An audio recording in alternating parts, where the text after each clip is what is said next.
جوانی کو کمل کہتے ہیں، ان کی صورت نظر آئے تو غزل کہتے ہیں، ان کی صورت نظر آئے تو غزل کہتے ہیں۔ حسن کو چاند جوانی کو کمل کہتے ہیں، ان کی صورت نظر آئے تو غزل کہتے ہیں، ان کی صورت نظر آئے تو غزل کہتے ہیں۔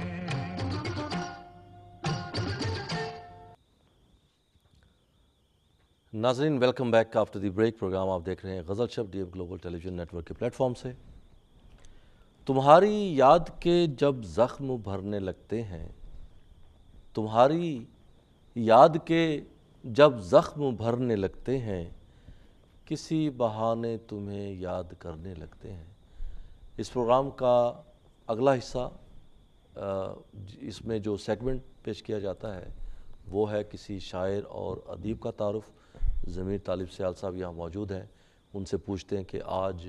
کون سے شاعر کا یا ادیب کا جو ہے وہ تعارف نامہ پیش کرتے ہیں۔ جی ضمیر صاحب، آج اس سیگمنٹ میں ہمارے پاس کون سے شاعر یا ادیب ہیں؟ جی آج ہم تعارف کرانا چاہتے ہیں رانا سعید دوشی صاحب کا۔ رانا سعید دوشی صاحب، ان کا بنیادی طور پر تعلق سرگودا سے آپ جانتے ہیں، جی جی، اور ویسے یہ مقیم ہیں ٹیکسلا میں، اور راولپنڈی میں یہ جاب کرتے ہیں، انکم ٹیکس آفیسر ہیں۔ تو یہ نظم بھی کہتے ہیں اور غزل بھی کہتے ہیں، اور جو ان کا ایک امتیاز ہے وہ یہ ہے کہ یہ دونوں ہی کمال کی کہتے ہیں۔ اچھا، عام طور پر یہ دیکھا گیا ہے کہ جو غزل بہت اچھی کہتا ہے اس کی نظم ذرا کمزور ہوتی ہے، جو نظم اچھی کہتا ہے اس کی غزل ذرا اس درجے کی نہیں ہوتی۔ تو یہ ایک ایسے شاعر ہیں جو دونوں چیزیں بڑے کمال کے درجے میں کہتے ہیں۔ تو میں سب سے پہلے تو کچھ مشاہیر کی، کچھ معتبر اساتذہ کی جو آراء ہیں ان کے بارے میں وہ پیش کروں گا مختصر، اور اس کے بعد پھر ان کا کلام جو ہے وہ پیش کروں گا۔ جی، جلیل الدین عالی صاحب کہتے ہیں، سعید دوشی 20ویں صدی کے اواخر میں ابھرنے والا ایسا شاعر ہے جس کے بارے میں یہ فیصلہ دینا محال ہے کہ وہ نظم نگاری کی صلاحیت زیادہ رکھتا ہے یا غزل گوئی کی۔ دیکھیں وہی بات ہے۔ گوارا غزل کہنے والے نظم کے اچھے شاعر اور کسی حد تک بہتر نظم کہنے والے غزل کے نمایاں شاعر تو مل ہی جاتے ہیں، مگر نظم و غزل دونوں میں اپنا خاص معیار رکھنے والے عمدہ شاعروں کی گنتی کے لیے ایک ہاتھ کی انگلیاں بہت ہیں۔ اس کامیابی کے خصوص میں شاید سعید دوشی کو اپنی نسل کا واحد شاعر ہونے کا امتیاز حاصل ہے۔ یہ بہت بڑی بات ہے جو انہوں نے کی۔ اسی طرح افتخار عارف صاحب کہتے ہیں، کم ایسے لوگ ہیں جو دوشی کی طرح اس لگن، دیانت اور قوت کے ساتھ اپنے تخلیقی عمل میں مصروف و منہمک ہیں۔ مجھے یقین ہے کہ ان کا زیر نظر پہلا شعری مجموعہ اور شاعری کی اصلی روایت میں اپنے علیحدہ موسم و اسباب پہچانا جائے گا۔ یہ افتخار عارف صاحب نے ان کی پہلی کتاب مجھے زمین تخلیق کرنی ہے، اگر اس کو فوکس کر سکیں، یہ ان کی پہلی کتاب ہے۔ اچھا، اور بھی کتابیں ہیں ان کی؟ دوسرا مجموعہ ان کا بھی آیا نہیں ہے، لیکن پائپ لائن میں کہہ لیں کہ یہ عنقریب آنے والا ہے۔ تو جہاں تک مجھے معلوم ہے ابھی ان کا دوسرا مجموعہ آیا نہیں ہے۔ تو سلیم کوثر صاحب جو ایک بہت بڑا نام ہے وہاں، تو وہ کہتے ہیں کہ رانا سعید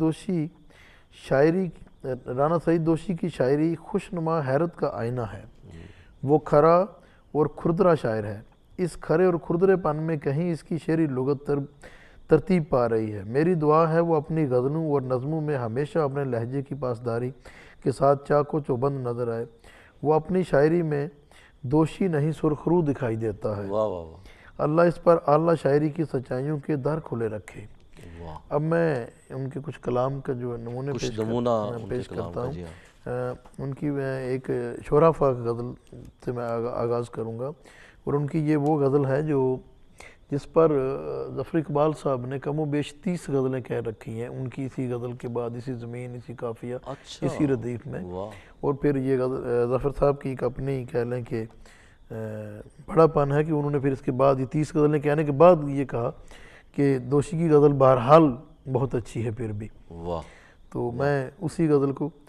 سے آغاز کرتا ہوں ان کا وہ کلام سنانے کی۔ کہاں کسی کی حمایت میں مارا جاؤں گا، آہا، کہاں کسی کی حمایت میں میں۔ مارا جاؤں گا، میں کم شناس مروت میں مارا جاؤں گا۔ واہ واہ واہ واہ، میں مارا جاؤں گا پہلے کسی فسانے میں، میں مارا جاؤں گا پہلے کسی فسانے میں، پھر اس کے بعد حقیقت میں مارا جاؤں گا، آہا، واہ واہ، پھر اس کے بعد حقیقت میں مارا جاؤں گا۔ میں ورگلایا ہوا لڑ رہا ہوں اپنے خلاف، شعر دیکھیے، واہ، میں ورگلایا ہوا لڑ رہا ہوں اپنے خلاف،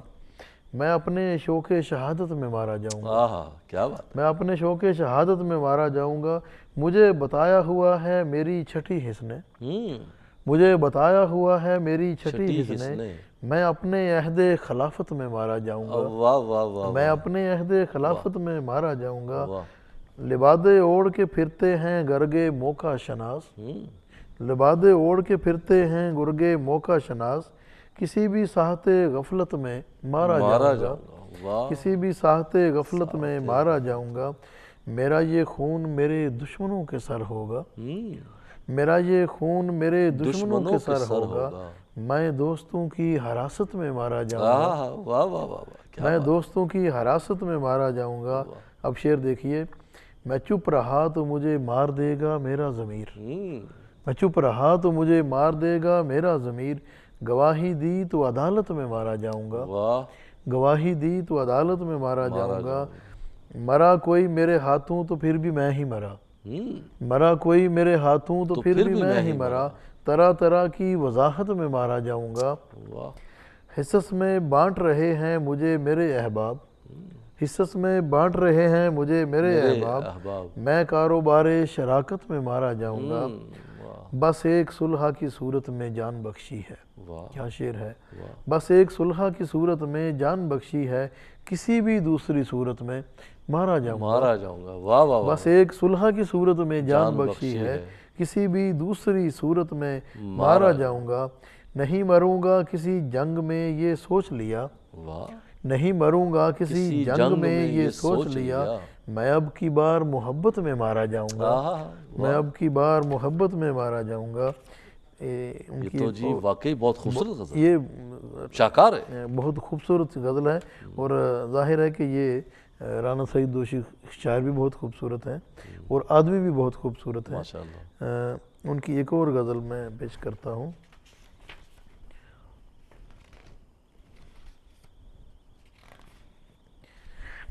دو قدم چاند میرے ساتھ جو چل پڑتا ہے، دو قدم چاند جو میرے ساتھ، دو قدم چاند میرے ساتھ جو چل پڑتا ہے، شہر کا شہر تعاقب میں نکل پڑتا ہے، شہر کا شہر تعاقب میں نکل پڑتا ہے، میں سر آب جلاتا ہوں فقط ایک چراغ، میں سر آب جلاتا ہوں فقط ایک چراغ، دوسرا آپ ہی تالاب میں جل پڑتا ہے، پیاس جب توڑتی ہے سر پہ مصیبت کے پہاڑ، پیاس جب توڑتی ہے سر پہ مصیبت کے پہاڑ، کوئی چشمہ میری آنکھوں سے ابل پڑتا ہے، کوئی چشمہ میری آنکھوں سے ابل پڑتا ہے، بے خیالی میں اسی راہ پہ چل پڑتا ہوں، بے خیالی میں اسی راہ پہ چل پڑتا ہوں، جانتا بھی ہوں کہ اس راہ میں تھل پڑتا ہے، جانتا بھی ہوں کہ اس راہ میں تھل پڑتا ہے، بڑا اچھا استعمال کیا ہے تھل کا، جانتا بھی ہوں کہ اس راہ میں تھل پڑتا ہے، ایسا لگتا ہے کہ تو دیکھ رہا ہے مڑ کر، ایسا لگتا ہے کہ تو دیکھ رہا ہے مڑ کر، جب ہواؤں سے کسی شاخ میں بل پڑتا ہے، جب ہواؤں سے کسی، کتنا خوبصورت استعمال کیا، جب ہواؤں سے کسی شاخ میں بل پڑتا ہے، ٹوٹ جاتا ہے محبت کا تسلسل یکسر، ٹوٹ جاتا ہے محبت کا تسلسل یکسر، آج کے بیچ میں جس وقت یہ کل پڑتا ہے، آج کے بیچ میں جس وقت یہ کل پڑتا ہے، درد بھی دیتا ہے دروازے پہ دستک دوشی، درد بھی دیتا ہے دروازے پہ دستک دوشی، دل کی دھک دھک سے خوابوں میں خلل پڑتا ہے، دل کی دھک دھک سے خوابوں میں خلل پڑتا ہے۔ ایک اور غزل میں ان کی پیش کرتا ہوں۔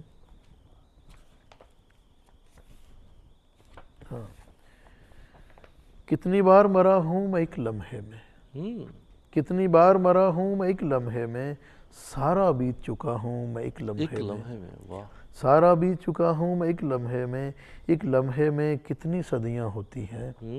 کتنا جی سکتا ہوں میں ایک لمحے میں، واہ، کتنا جی سکتا ہوں میں ایک لمحے میں، ایک لمحے سے کتنا مجھے نکالا تھا، کتنا اور بچا ہوں میں ایک لمحے میں، کتنا اور بچا ہوں میں ایک لمحے میں، وقت کی قیمت آج مجھے معلوم ہوئی،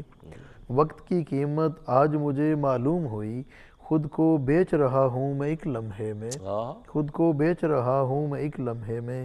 واپس آنے میں صدیاں لگ جائیں گی، واپس آنے میں صدیاں لگ جائیں گی، اتنی دور گیا ہوں میں ایک لمحے ایک میں۔ لمحے میں، یہ واہ، بہت خوبصورت شاعر بہت ہیں، خوبصورت تو کلام ہے۔ وقت کی مناسبت سے پھر کبھی ان کی نظم بھی جو ہے وہ اگلے کسی پروگرام میں ان کے پروگرام میں شرکت کریں گے۔ بہرحال بہت بہت شکریہ جی۔ ہمارا ناظرین آج کا یہ جو سیگمنٹ ہے کسی شاعر اور ادیب کا تعارف اور ان کے کلام پر تبصرہ، یہ مکمل ہوتا ہے۔ جو اپنا تعارف یہاں پہ کروانا چاہتے ہیں، آپ ہمیں اپنی تصنیف بھیجیے، اپنا تعارف ہمیں بھیجیے، اور ہم اس پروگرام کے توسط سے جو معیار ہم نے ایک بنا رکھا ہے، کرائیٹیریا ایک بنا رکھا ہے، کہ اگر اس کرائیٹیریا پر آپ کی تصنیف، آپ کا کلام، اس پر آپ کی تخلیق پورا اترے گی، تو ہم آپ کی آپ اپنی آئی ڈی جو فیس بک کی ہے نا وہ بتا دیں۔ صحیح بات ہے۔ آپ یوٹیوب پر ہمارا غزل شب کا پروگرام دیکھیں، وہاں سے آپ کو میری فیس بک کی آئی ڈی بھی مل جائے گی، اور اگلے انشاءاللہ کسی پروگرام میں ہم باقاعدہ طور پر سلائیڈ پہ وہ جو ہے وہ بھی آپ کو بتا دیں گے، اور اس میں مخدوم سید امام کے نام سے فیس بک پہ آپ جا سکتے ہیں، اور وہاں پہ آپ چیک کر سکتے ہیں۔ فیس بک پہ ان باکس کر دیجئے، یا ہمارے کنٹرول روم سے نمبر لے لیجئے اور مجھے بھیج دیجئے، اور ہم انشاءاللہ آپ کو اس میں جو ہے وہ شامل کریں گے۔ اچھا، یہاں لگے ہاتھوں ضمیر صاحب ایک اور چیز جو ہے میں آپ کے توسط سے ناظرین کے ساتھ وہ شیئر کرنا چاہتا ہوں، وہ یہ ہے کہ ہم اگلے 1-2 ہفتوں میں ایک نئی چیز جو ہے وہ سامنے لانا چاہ رہے ہیں، کیونکہ بہت سارے نئے لکھنے والے رابطے کرتے ہیں کہ شاعری کو اس کے اسلوب کیا ہے، شاعری کس طرح سے کی جاتی ہے، شاعری ہوتی کیا ہے۔ تو میں یہ سوچ رہا ہوں کہ ہم اگلے 2 ہفتوں میں، 2 ہفتے کے بعد ہم ایک سلسلہ شروع کریں کہ اس میں ہم شاعری کے حوالے سے نئے لکھنے والوں کو بتلائیں کہ شاعری کیا ہے، اس میں حمد کیا ہوتا ہے، حمد کیا ہے، نعت کیا ہے، منقبت کیا ہے، غزل کیا ہے، قصیدہ کیا ہے، نظم کیا ہے، آزاد نظم کیا ہے، اور دیگر جو درجنوں کے حساب سے جو اصناف ہیں، وقتاً فوقتاً ہم ہر پروگرام میں کسی ایک کا وہ بتلائیں کہ یہ اس کی ہسٹری کیا ہے، کہاں سے نکلی ہے، اور اس کے اسلوب کیا ہیں مختصراً، تاکہ جو نئے لکھنے والے ہیں ان کو یہ پتہ چل سکے کہ کہ وہ کیا کچھ لکھ رہے ہیں۔ اور بعض اوقات یہ بھی ہوتا ہے کہ جب آپ کو یہ پتہ چل جائے کہ کون سی چیز کیا ہے، تو پھر آپ اپنی صلاحیت کو اس میں صحیح استعمال بھی کر سکتے ہیں اپنے رجحان کے حوالے سے۔ کچھ لوگوں میں رجحان ہوتا ہے نعت کی طرف جانے کا، کچھ لوگوں میں رجحان ہوتا ہے حمد کا، کچھ غزل میں رجحان رکھتے ہیں، کچھ نظم میں رجحان رکھتے ہیں۔ تو میرا خیال یہ ہے کہ ہم 2 ہفتوں میں یہ آپ بالکل ٹھیک کہہ رہے ہیں، اور اس چیز کی ضرورت بھی محسوس کر رہا ہوں میں۔ تو ہم یقیناً جو ہے وہ اسراف سخن کے بارے میں اس کا ذکر بھی کیا کریں گے، کون سی چیز کیا ہے، اور اس کے ساتھ ساتھ جو ہے ہم وہ کچھ نمونے بھی اگر ہم بتائیں گے تو ہم کے کچھ نمونے بھی پیش کریں گے، بلکہ ہم جو ہے کوشش کریں گے کہ اس کے ساتھ ساتھ جو ہے ہم باقاعدہ عروض تو یہاں نہیں سکھا سکتے، ظاہر ہے میں عروض کی بات کرنے لگا تھا۔ جی میں سمجھ رہا، تو وہ تو ہم وہ ایک بہت بڑا سلسلہ ہے، ایک بہت بڑا پروجیکٹ ہے، پھر وہ اس کے لیے ایک اور الگ پروگرام چاہیے ہوتا ہے۔ تو جو وقت کی مناسبت ہے اس میں ہم صرف یہ کریں گے کہ جو نمونے ہم پیش کریں گے ان کے جو ارکان ہیں جو اس کے اندر جو استعمال ہوئے ہیں ان کو وہ بتا دیا کریں گے کہ کون سا وزن اس میں استعمال کیا گیا ہے، تاکہ وہ جو نئے سیکھنے والے ہیں ان کے لیے یہ سہولت ہو جائے۔ باقی انہیں بھی محنت کرنی پڑے گی، ہم باقاعدہ روز کی ساری کلاس تو یہاں نہیں شروع کر سکتے۔ اور بڑی شدت کے ساتھ یہ تمنا ہوتی ہے میری کہ جو کچھ ہمیں آتا ہے ہم وہ دوسروں کو سکھائیں، دوسروں تک پہنچائیں، اور اسی کو میں سمجھتا ہوں کہ جو تخلیقی عمل ہے اسی کو کہا جاتا ہے کہ یہ راستہ، یہ سنگ میل طے ہوتے رہیں، منزل نئے لکھنے والے کاروان میں شامل ہوتے رہیں، لکھتے رہیں، کچھ اس ٹمٹماتے دیوں سے روشنی حاصل کرتے رہیں۔ پروگرام دیکھتے رہیے، اگلے ہفتے ایک نئے موضوع کے ساتھ، ایک نئے مہمان کے ساتھ آپ کی خدمت میں D M global television network کے پلیٹ فارم سے ہم پھر حاضر ہوں گے۔ آخر میں اپنے کولیگز چودھری ضیاء الحق صاحب اور عدنان صاحب، ان کا چیئرمین ڈاکٹر لیاقت صاحب کا بھی شکریہ ادا کرتا ہوں کہ ان کی ذاتی دلچسپی کے باعث آج یہ پروگرام دنیا کا سب سے بہترین پروگرام جو ہے وہ بن چکا ہے۔ ڈی ایم گلوبل ٹیلی ویژن کا یہ ایک فخر ہے کہ یہ پروگرام پوری دنیا میں دیکھا جاتا ہے۔ بہرحال اگلے ہفتے تک کے لیے امجد شاہ کو اجازت دیجیے۔ اللہ حافظ، شب بخیر۔